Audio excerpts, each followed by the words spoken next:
Hey everyone, and welcome to today's high-yield explainer on leprosy.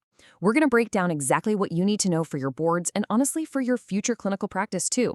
Today we're tackling a disease that has been heavily misunderstood throughout history. But when you look at it from a microbiology standpoint, it actually follows a highly specific, totally fascinating, and sometimes pretty devastating pathological course. Let's get into it. Here's our quick roadmap for today. First, we'll cover the agent and transmission, then pathogenesis and immune response.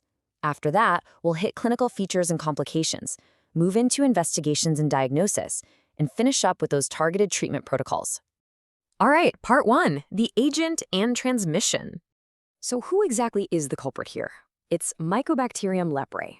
Now, for your exams, you absolutely have to remember that this is an acid-fast bacillus, or AFB, and it's the causative agent of what we formally call Hansen's disease.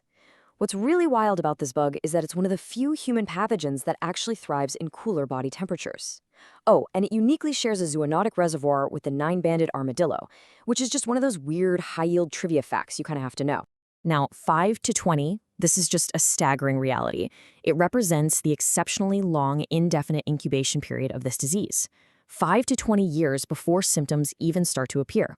I mean, just imagine a patient harboring this acid-fast bacillus for literally up to 2 decades in complete silence. Because the replication cycle is just incredibly slow, epidemiological tracking becomes exceptionally difficult for public health teams. So during all that stealthy infiltration time, how is it actually spreading? Well, transmission requires prolonged, direct skin-to-skin contact with an infected person. We predominantly see this pathogen in endemic tropical regions, most notably places like Central Africa and Far East Asia. Because of that geographic tie, taking a really thorough travel or origin history is absolutely vital if you ever suspect this in your clinic. Moving right along to section 2, pathogenesis and the immune response. Okay, so once M. leprae enters the body, it multiplies in the skin and makes an absolute beeline for its primary target, the sensory cutaneous nerves. And once it attacks that nerve, the patient reaches a massive biological crossroads. The entire progression of the disease from this point forward is dictated by one single thing: the host's own immune response. It all comes down to this crucial split. If a patient mounts a strong, good immune response, their body basically walls off the threat by forming a granuloma. We call this tuberculoid or paucibacillary leprosy because, well, fewer bacilli are actually present. But if the host has a poor immune response, skin macrophages try to eat the bacteria via phagocytosis, but they just get completely overrun. They literally turn into these giant histiocytes absolutely packed with M. lepra. This unchecked replication leads to the much more severe lepromatous or multibacillary leprosy. Let's look at section 3, clinical features and complications. Remember how we said this bacteria prefers cooler temperatures? Because of that, patients classically present with anesthetic or hypoaesthetic skin patches right on their exposed extremities. We're talking the hands, arms, feet, and the face. When you do your physical exam, you're going to see macules, papules, or raised nodules. And if it goes unchecked, the bacteria literally destroys the underlying bone and cartilage. This leads to severe complications like a collapsed nasal bridge and really devastating eye involvement that frequently results in total blindness. It essentially sets off this devastating domino effect. Remember, the primary site of attack is the sensory nerve. So this sensory neuropathy causes absolute anesthesia in the affected limbs. They can't feel a thing.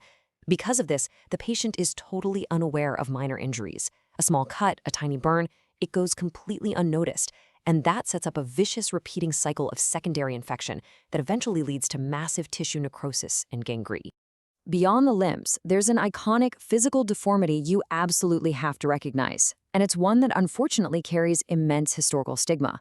It's called leonine facies. This lion-like appearance happens because of aggressive facial nodule formation, combined with the complete loss of natural facial folds. It is the major hallmark of severe advanced multibacillary disease. All right, section 4, investigations and diagnosis. Definitely keep this high-yield fact locked in for your rotations. While the clinical signs are pretty distinct, the absolute investigation of choice, the IOC, is a skin biopsy.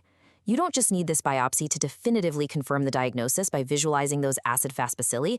You critically need it to determine the exact disease type. You have to know for sure if you are dealing with tuberculoid or lepromatous leprosy so you can actually prescribe the correct treatment. Which brings us to our final section, Section 5. Targeted Treatment Protocols. Your prescribing strategy here perfectly mirrors that pathogenesis crossroads we discussed a few minutes ago. Because those immune pathways split, your treatment duration and the specific drug combos you use have to drastically diverge based on the patient's specific leprosy type.